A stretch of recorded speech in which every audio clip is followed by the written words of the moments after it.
POV, you're Robert Baratheon. In order you need to go to King's Landing. You need to cross the Trident, but camped along the river is the Targaryen army, led by Prince Rhaegar Targaryen, the man who kidnapped your betrothed. Both sides are refusing to bend to the other. This is the Battle of the Trident, presented by Forgotten Wolf. The Battle of the Trident takes place in 281 AC during Robert's Rebellion. On the rebel side, it was Robert and House Baratheon with the support of the Starks and Arryns. Just before the Battle of the Trident, Jon Arryn arranged to marry Lysa Arryn and for Ned Stark to marry Catelyn Tully. And these weddings meant the Tullys also joined Robert. This made the numbers at around even 35,000 rebels to 40,000 defenders led by Prince Rhaegar Targaryen, who had the Targaryen host, some members of the Kingsguard, and the Dornish army led by Lewin Martell, the Kingsguard. The Battle of the Trident takes place along what is now the Ruby Ford, and you'll see why later. If the rebels won, they would have a free shot at King's Landing, but if the defenders won, it'd be game over for the rebels. The battle finally started, and Robert used his booming voice to rally his men and lead them into battle. The battle was brutal, bloody, and beautiful for television. God damn it, HBO! Make the Robert's Rebellion show! The battle started with Robert and Rhaegar fighting various members of the other's army, but the battle would start to go the way of the Targaryens as they used their superior numbers to their advantages. Robert's left flank, commanded by Lord Corbray, started to fall apart when he was slain in battle. Lewin Martell led a huge charge even though he was hurt, but as the battle went on, Lewin became closer and closer to winning the battle and getting to Robert.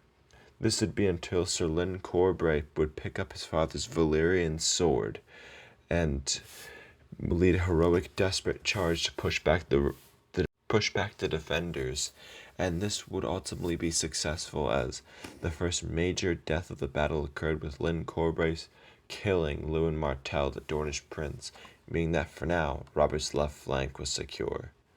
The fighting would finally extend to the river where Lord Jason Mallister and Barristan Selmy would kill many people, as with Lewin dead, Barristan was now second in command to Rhaegar Targaryen. The battle would continue to drag on for a long, long time, with little to no progress for the rebels or the royal host. And yet, the royal host needed to cross the river and get to the Riverlands, where if they won, they'd be able to lay siege to Riverrun or capture Robert. However, getting back to the battle, during the fighting, Barristan Selmy would be wounded by a sword and bow, which meant Barristan, he wouldn't die, but he was severely wounded and would not be taking place in any more fighting in the battle. Although a great battle, it sadly could not go on forever, as with Barristan wounded and Lewin Martell dead, the battle was reaching its climax, and Robert Baratheon finally found Rhaegar Targaryen just on the shore of the river. Robert versus Rhaegar, the duel that would decide a kingdom, would decide a war, would decide a battle. Robert with his warhammer fought with the fury of 10 men. Rhaegar with his sword tried to defend. Eventually both men's horses fell in battle, and now they were on foot, single combat as the battle raged around them.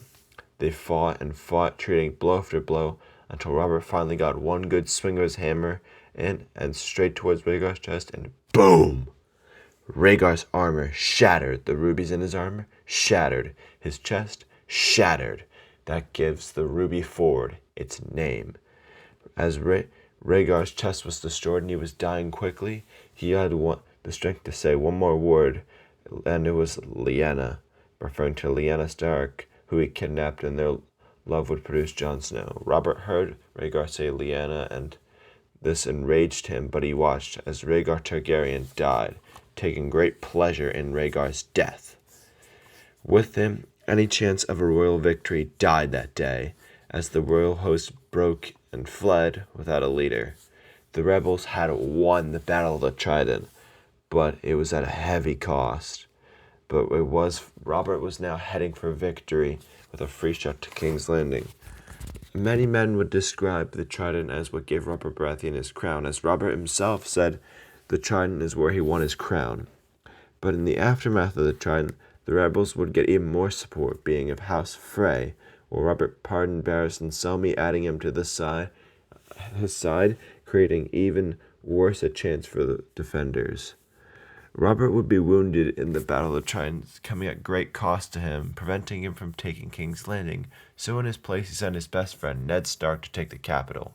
Ned would leave to capture King's Landing, but in the meanwhile, in Castle Rock, Tywin Lannister hears the news. He knows the Targaryen's days are numbered, but meaning he'll need to prove his loyalty to the rebels. The best way? Take King's Landing. Tywin would leave Castle Rock with his army and prepared to sack the city. That is it for this video. We are so close to 100k views, so please share this video to anyone you know, and when we hit 100k views, I will make a video on the life of Tywin Lannister. As a side note, the 100 special script is finally done. It took me 5 months, but I'm so happy, and as of the day this is coming out, the first recording for that is done. I should be able to get the 100 subscriber special out in February now, releasing earlier than expected. But until then, bye!